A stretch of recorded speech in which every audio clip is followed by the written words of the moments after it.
수요 예배 자리에 오신 여러분들을 주님의 이름으로 환영하고 축복합니다. 여러분 혹시 카페인 우울증이라는 말을 들어보셨습니까? 카페인 우울증. 아시는 분들은 제가 카페인을 한 잔 선물하도록 하겠습니다. 카페인 우울증, 우리가 말하는 커피는 아니에요. 카페인 우울증 한번 화면에 띄워주시겠습니까? 카카오 스토리, 페이스북, 인스타그램을 합쳐가지고 카페인 우울증이라고 이렇게 신조어가 있습니다. 이런 SNS를 들여다보면서 느끼는 우울감이 있다는 겁니다. 스마트폰을 열어서 온라인 속에 있는 여러분들의 친구와 여러분들이 아는 지인들의 그 삶을 보십시오. 그분들이 어떻게 살아가는 것처럼 느껴지십니까? 아주 불행한 지옥 속에 살아가는 것 같습니까? 너무 행복해 보입니까? 대부분 너무 행복해 보일 겁니다. 멋진 레스토랑에 가서 스테이크를 자르면서 음식을 먹고 해외 아름다운 휴양지에 놀러 가서 올린 사진들이 절비하면서 또 생일에는 명품백은 왜 그렇게 선물 많이 받는지 모르겠어요. 그들의 그 화려하고 완벽해 보이는 행복 전시회를 보고 있다 보면은 문득 초라한 내 현실과 비교하게 되고 나도 모르게 마음 한구석에 상대적 박탈감이라는 씁쓸한 감정이 올라오고 싹 트는 것을 경험하게 된다는 겁니다. 최근 어떤 한 연구 결과에 따르면요, SNS 이용 시간이 길면 길수록 우울감이 더 높아지더라는 겁니다. 그 이유가 바로 다른 사람의 그 편집된 최고의 순간을 나의 편집되지 않는 일상과 비교하기 때문이라는 겁니다. 어쩌면 우리 사회 전체가 행복해야만 한다는 그런 강박에 걸린 것처럼 보이기도 합니다. 그래서 나의 슬픔이나 힘든 감정을 드러내면 안 되는 것처럼 그렇게 보이고 그것은 실패한 것처럼 그렇게 여겨지기도 한다는 거죠. 그런데 여러분, 이 행복 강박이 교회 안으로 들어오면요 참 희한해집니다.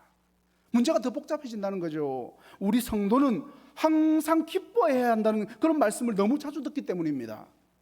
그래서인지 모르겠지만 교회 안에서는 나의 진짜 슬픔과 나의 진짜 애통하는 마음을 솔직하게 나누기가 더 어려울 때가 많더라는 고백을 자주 듣게 됩니다.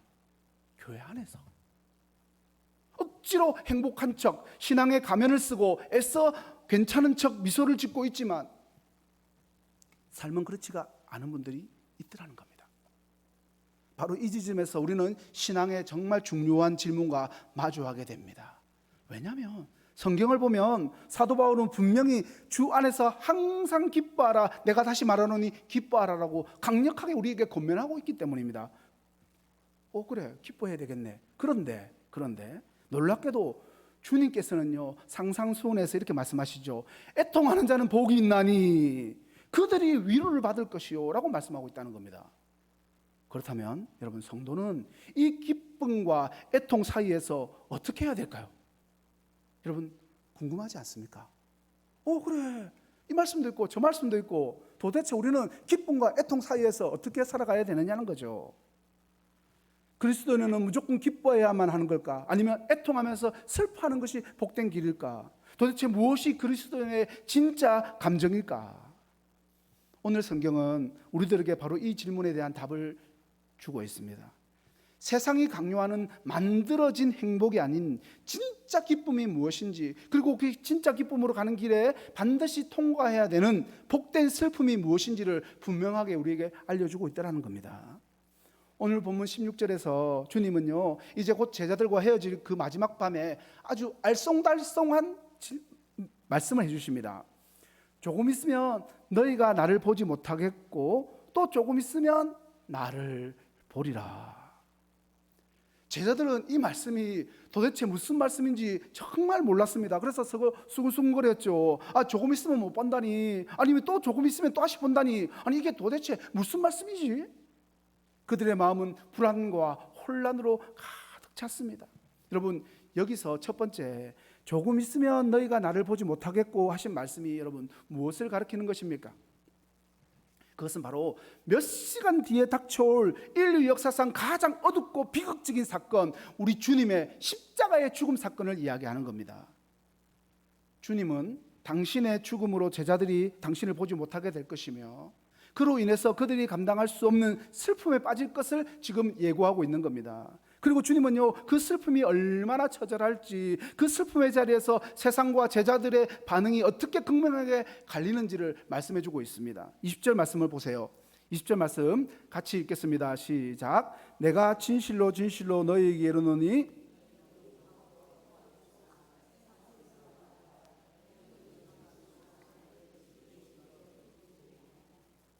여러분, 예수님께서 돌아가시던 그날의 골고다 언덕을 한번 상상해 보시기 바랍니다. 자신들의 전부였던 그 스승, 온 인생을 걸었던 메시아께서 힘없이 군병들에게 잡혀가시고 살점이 찢기는 채찍에 맞으시고 마침내 저주가 든 십자가에 달려서 서서히 죽어가는 그 시간, 그때에 제자들은요, 그 모습을 보면서 그 상황 가운데서 그야말로 송두리째 그 자신의 세상 자체가 무너지는 것처럼 느꼈을 겁니다. 하늘이 무너지고 땅이 꺼지는 슬픔과 절망이 그들을 집어삼켰죠. 그런데 바로 그 순간, 바로 그 자리에서 세상은 어떤 반응이었습니까? 십자가에 못 박으라, 십자가에 못 박으라, 그렇게 소리치면서 십자가에 못 박게 되니까 환호를 했죠. 환호를. 자신들의 눈에 가시였던 예수님을 마침내 제거한 것을 기뻐하면서 축배를 들었던 겁니다. 바로 여기에서 그리스도인과 세상의 근본적인 차이가 너무나도 명확하게 드러나죠. 성도의 가장 깊은 슬픔이 세상에서는요, 가장 큰 기쁨이 되는 자리가 되는 겁니다. 이 비극적인 교차점이 바로 십자가인 것입니다. 여러분, 이것은 2000년 전에 있었던 이야기로 끝나지가 않습니다. 오늘날에도 마찬가지라는 거죠. 우리가 우리 자신의 죄를 바라보면서 가슴을 치고 애통할 때, 우리가 눈물을 흘려 기도하고 있을 그때에 세상은요, 죄를 기뻐합니다. 우리가 썩어져가는 이 세상을 보면서 하나님의 그 마음으로 아파하고 있을 때 세상은요, 불의를 행하면서 환호를 외칩니다. 우리가 주님 때문에 무언가를 포기하고 세상 가치를 버리고 기꺼이 손해보는 길을 택할 때 세상은 그런 우리를 향해서 어리석고 유별난 사람들이라고 그렇게 치부해버립니다. 비웃죠. 바로 이것이 성도가 이 땅에서 필연적으로 겪게 되는 근본적인 슬픔이요, 근본적인 근심입니다. 세상과 같은 것을 기뻐할 수 없고 세상과 같은 것에 웃을 수 없는 영적인 고독감, 마치 모두가 행복한 사진을 올리는 그 SNS 속에서 홀로 슬픔에 젖어서 울고 있는 것 같은 바로 그 마음. 혹시 여러분 가운데 이런 슬픔을 경험하고 계신 분이 있지는 않습니까?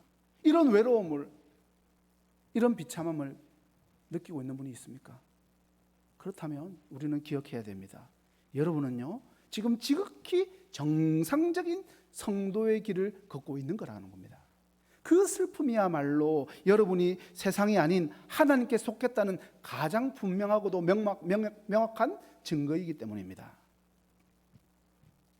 여러분, 세상과 엇갈리는 그 깊은 슬픔이 우리 성도의 운명이라면 우리의 신앙생활은 얼마나 고달프겠습니까?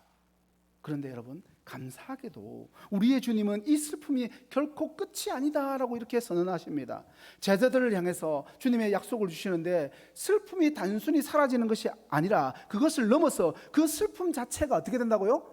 기쁨으로 변하게 될 것이라는 놀라운 역전의 약속을 주시고 있다는 겁니다. 그래서 두 번째로 조금 있으면 나를 보게 될 것이다 라고 말씀하신 이 의미가 바로 칠흑 같은 죽음의 권세를 깨뜨리고 새벽 미명에 영광스럽게 일어나실 주님의 그 부활을 통해서 이 모든 것들을 역전시키게 될 것이라는 그 말씀이라는 겁니다. 주님은 신비한 변화를 아주 절묘한 비유로 이렇게 설명을 해주시죠. 바로 21절에 해산하는 여인 이야기입니다. 제가 해산의 고통이나 이 이야기를 어떻게 잘 알겠습니까만은 그래도 들은 이야기는 다 있죠.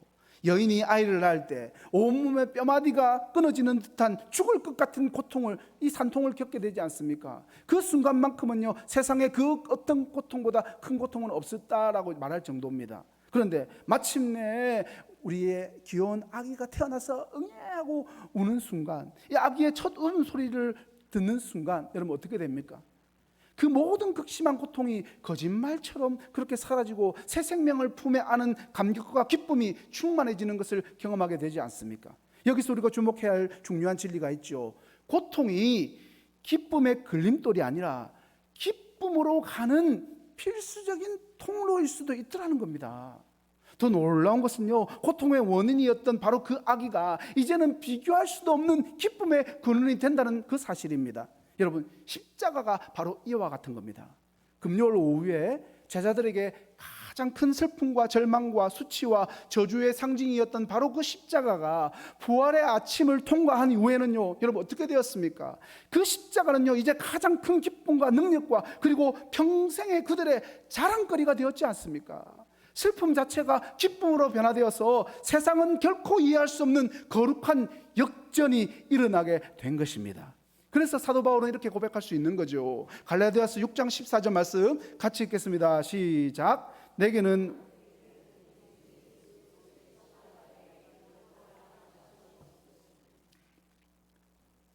여러분, 오늘날 세상은 무엇을 자랑하고 있습니까? 자신의 부와 자신의 외모와 자신의 성공을 SNS에 올리면서 자랑하기에 바쁩니다. 그러나 바울은 분명히 말하고 있죠. 나의 유일한 자랑, 나의 유일한 프로필 사진, 나의 인생을 대표하는 단 하나의 해시태그는 바로 십자가다. 슬픔의 상징이 영광의 상징으로, 저주의 상징이 축복의 상징으로, 수치의 상징이 평생의 자랑거리로 바뀐 것입니다. 여러분, 이것이 얼마나 놀라운 역전입니까? 그리고 주님은요, 이 기쁨에 대해서 이 세상 그 어떤 보험약관과도 비교할 수 없는 가장 확실한 보증을 약속해 주시죠. 22절 하반절입니다. 너희 기쁨을 빼앗을 자가 없다. 여러분, 주님께서 주시는 이 약속의 무게가 느껴지십니까? 세상이 주는 그 기쁨은요, 언제라도 뺏겨버릴 위험에 노출되어 있는 그런 기쁨입니다. 건강은요, 건강하다가도 언제 질병에 뺏길지 모릅니다. 재물, 그것은요 언제 경제적 위기에 뺏길지 모르고, 젊음은요 필연적으로 시간에 뺏기게 되어 있습니다. 그리고 사랑하는 사람과의 이별, 그건요 이별에게 빼앗기게 되죠. 그 어떤 것도 영원히 내 손에 머물러 있지 않습니다. 모래를 움켜쥔 손과 같은 거죠. 결국에는 손가락 사이로 다 빠져버릴 모래알 같은 것이 세상의 기쁨입니다. 그런데 여러분, 주님이 주시는 기쁨, 십자가의 깊은 슬픔을 통과한 자만이 누리는 이 부활의 기쁨은 근본적으로 세상의 기쁨과 다르다는 겁니다. 이 기쁨은요, 나의 소유나 나의 환경이나 나의 상태에 뿌리를 둔 것이 아니라 영원히 살아계셔서 지금도 우리와 함께 하시는 부활의 그 주님 그 자신에게 뿌리를 두고 있기 때문입니다. 여러분, 초대교회 성도들의 이야기를 너무나 잘 알고 있죠. 그들을 한번 보십시오. 그들은요 모든 것을 빼앗겼습니다. 재산을 빼앗기고 자유를 빼앗기고 심지어 목숨까지도 빼앗겼죠. 그러나 그들은 결코 기쁨을 빼앗기진 않았습니다. 가지고 있는 거 다 빼앗겼다니까요. 여러분, 목숨까지 빼앗겼으면 다 빼앗긴 거잖아요. 그런데 그 마지막 순간에도 그들에게 빼앗을 수 없는 것 단 한 가지, 기쁨. 감옥 안에서조차 찬송했고 사자굴 앞에서도 감사했습니다. 왜냐하면 그들의 기쁨은 그들의 소유가 아니라 부활하신 주님 자신에게 있었기 때문이죠. 이것이 바로 세상이 이해할 수 없는, 빼앗을 수도 없는 기쁨의 능력입니다. 그러므로 세상 그 누구도 그 어떤 절망적인 상황에서도, 심지어 죽음조차도 결코 빼앗아갈 수 없는 영원한 기쁨인 줄로 믿으시기 바랍니다. 그렇다면 사랑하는 성도 여러분, 이처럼 놀라운, 그렇게 누구도 빼앗아갈 수 없는, 빼앗기지 않는 기쁨을 우리는 어떻게 날마다 누리면서 살아갈 수 있을까요? 이게 중요한 거잖아요. 그래, 그 기쁨이 그렇게 빼앗아갈 수 없는 것도 알겠고 그렇게 영원한 것도 알겠는데, 그 기쁨이 어떻게 하면 나의 기쁨이 되느냐는 거죠. 어떻게 내가 날마다 그 기쁨 가운데 나아갈 수 있느냐는 겁니다. 그 비결이 뭐고 그 비법이 뭐냐는 거죠. 오늘 본문이 우리에게 알려줍니다. 머리로만 하는 이론이 아니라 내 삶의 뜨거운 현실로 가져올 수 있는 그 비밀의 열쇠는 과연 무엇일까? 주님은 그 열쇠를 우리들에게 분명히 주셨습니다. 24절 말씀에 그 비밀의 열쇠가 무엇인지 분명히 나와 있죠. 우리 다 같이 24절 말씀을 한 목소리로 읽겠습니다. 시작. 지금까지는 너희가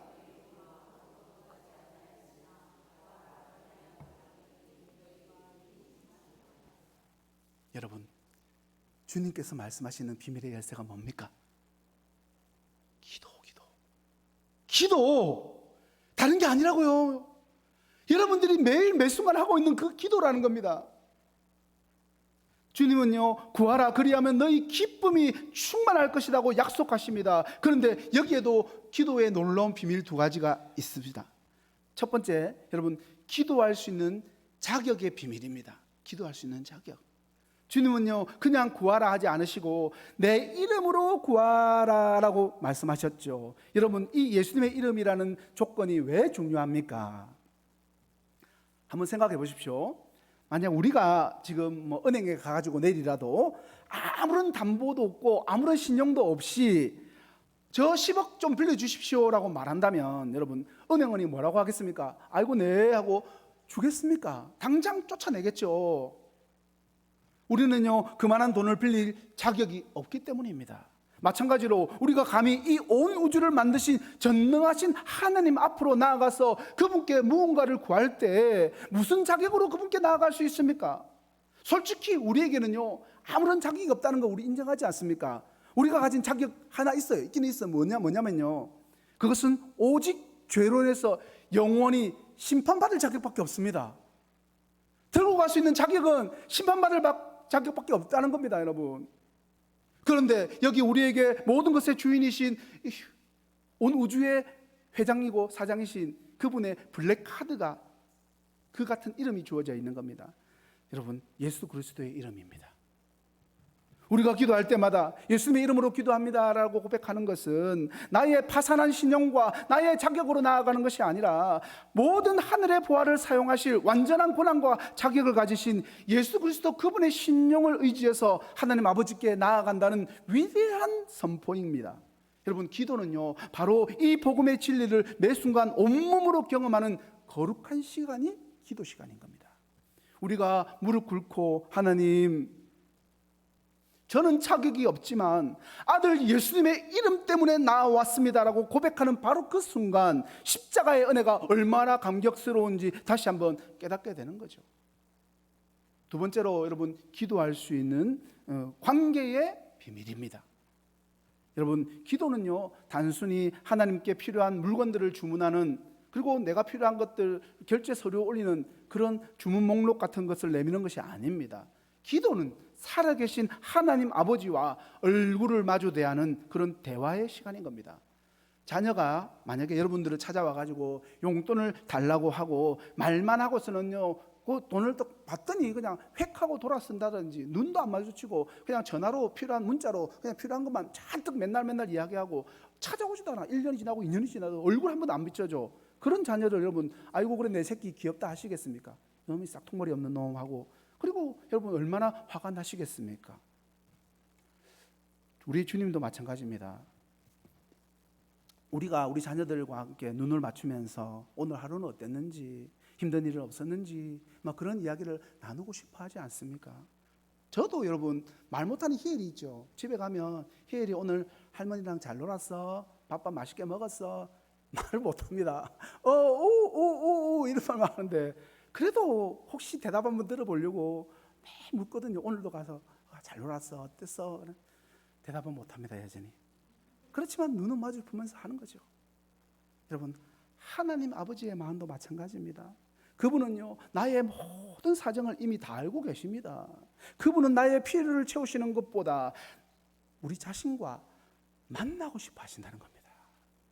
나의 마음을 쏟아놓고 그분의 마음을 듣는 깊은 교제를 원하십니다. 이 만남이 깊어지면 깊어질수록 놀라운 일이 일어나는 겁니다. 당장 응답이 더뎌도 괜찮아집니다. 응답을 받아서 괜찮아지는 게 아니라 응답 안 받아도 괜찮아지더라는 겁니다. 내 뜻대로 문제가 해결되지 않아도 마음이 평안함이 찾아오게 되더라는 겁니다. 왜 그렇게 되는 겁니까? 왜 그렇게 변하게 되는 거죠? 문제보다 더 크신 하나님을 만났기 때문입니다. 내 손 안에 있는 문제가 아니라 내 삶 전체를 붙들고 계시는 하나님 아버지의 그 손을 보게 되기 때문입니다. 이것이 바로 기도가 주는 충만한 기쁨의 진짜 의미인 것입니다. 물론 저도 너무나 잘 알고 있죠. 기도를 한다는 게 말처럼 쉽지 않더라는 겁니다. 항상 쉽지가 않아요. 때로는 끈질긴 실험처럼 느껴질 때도 있고 고통 가운데 있을 때도 있다는 거죠. 그러나 사랑하는 성도 여러분, 기억하십시오. 여러분들이 기도하기 가장 싫을 때, 그때는 그런 때가 있잖아요. 바로 그때가 가장 기도가 필요한 때라는 겁니다. 여러분, 목이 제일 마를 때가 언제입니까? 물이 필요할 때 목이 마르잖아요. 마찬가지인 겁니다. 정말 기도하기 싫을 때 바로 기도가 가장 필요한 그때라는 겁니다. 기도의 문이 막힌 것 같을 때 여러분, 이렇게라도 기도를 시작하시기 바랍니다. 하나님, 너무 힘들어서 기도할 힘조차 없습니다. 도와주세요. 여러분의 그 정직한 부르짖음이 바로 가장 강력한 기도의 시작이 됩니다. 기도의 씨름을 포기하지 마십시오. 그 기도의 자리에서 우리는요, 주님이 약속하신 그 충만한 기쁨을 날마다 생생하게 체험하게 될 것입니다. 말씀을 맺겠습니다. 사랑하는 성도 여러분, 오늘 우리는요, 그리스도인의 감정의 가장 깊은 비밀을 들었습니다. 오늘 말씀은 우리에게 명확히 선포하고 있죠. 그리스도인의 슬픔은 내 처지가 비참해서 오는 슬픔이 아니라 거룩한 십자가 앞에서 나의 추악한 죄를 발견하고 가슴을 치는 거룩한 애통이 되는 겁니다. 그리고 그리스도인의 기쁨은요, 내 소원이 이루어져서 웃는 기쁨이 아니라 바로 그 십자가에서 나 같은 죄인을 구원하신 주님의 놀라운 사랑 때문에 터져나오는 감격의 환호인 것입니다. 놀랍게도 우리의 이 슬픔의 원인과 이 기쁨의 원인, 여러분, 슬픔의 원인, 이 기쁨의 원인, 우리는요, 동일하게 십자가라는 것을 방금 배웠습니다. 그리고 이 빼앗기지 않는 기쁨은요, 바로 기도의 자리에서 우리의 영혼의 실체가 되고 날마다 충만하게 공급이 되는 겁니다. 여러분, 하지만 이 기쁨을 소유한 우리는 이 땅에서 늘 행복하기만 하지 않더라는 겁니다. 기도로 다 충만하고 그렇게 기도로 맨날 기쁘면 좋겠는데 그것도 안 될 때가 있더라는 겁니다. 이유가 있어요. 여기에 그리스도인의 삶이 부인할 수 없는 이중성과 우리 그리스도인이 가진 긴장이 있다는 겁니다. 화면 보여주세요. 시간적으로 우리는요, 이미와 십자가로 구원받았지만 아직이라는 이 주님의 재림을 기다리는 그 사이에 사는 사람들이기 때문입니다.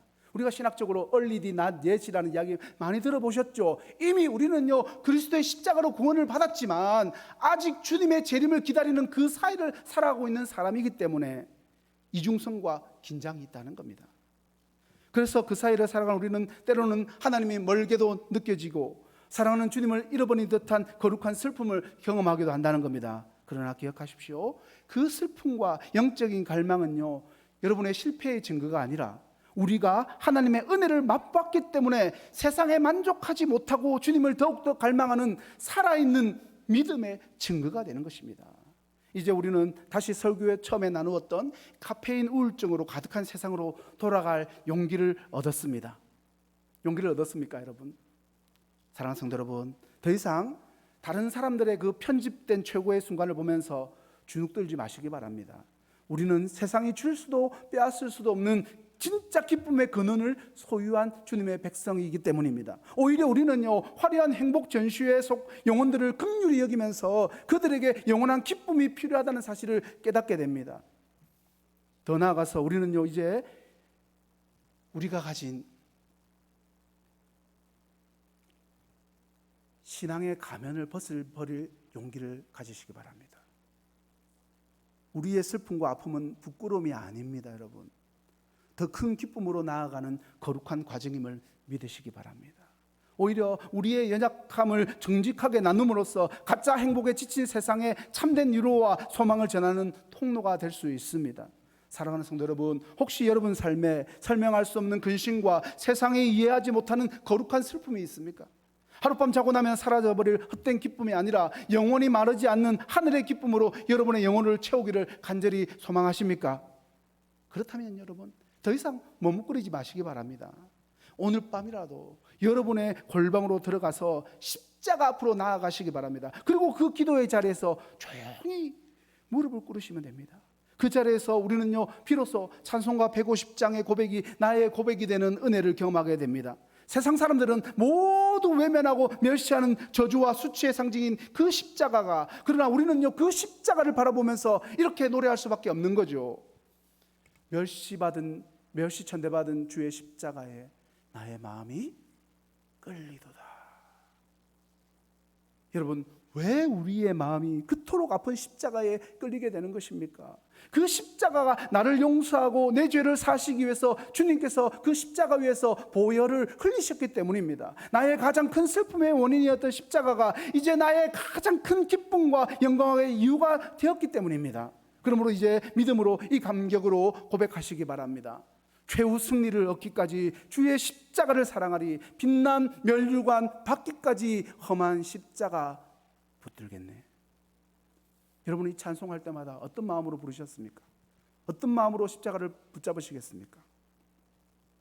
그렇게 우리의 눈물이 뜨거운 기도가 될 때, 우리의 깊은 한숨이 간절한 간구가 될 때 놀라운 일이 일어날 것입니다. 주님께서 약속하신 대로 우리의 슬픔이 변하여 춤이 되게 하시고, 우리의 낡고 해진 그 베옷을 벗기시고 눈부신 기쁨의 옷으로 입히시는 그 거룩한 역전을 경험하게 될 것입니다. 여러분, 이 빼앗기지 않는 기쁨과 세상이 줄 수도 없고 알 수도 없는 이 하늘의 기쁨이 오늘 밤 여러분의 기도의 자리에서 시작되어서 여러분의 남은 그 평생에 마르지 않는 강물처럼 넘치기를 우리 주 예수 그리스도의 이름으로 간절히 축원합니다.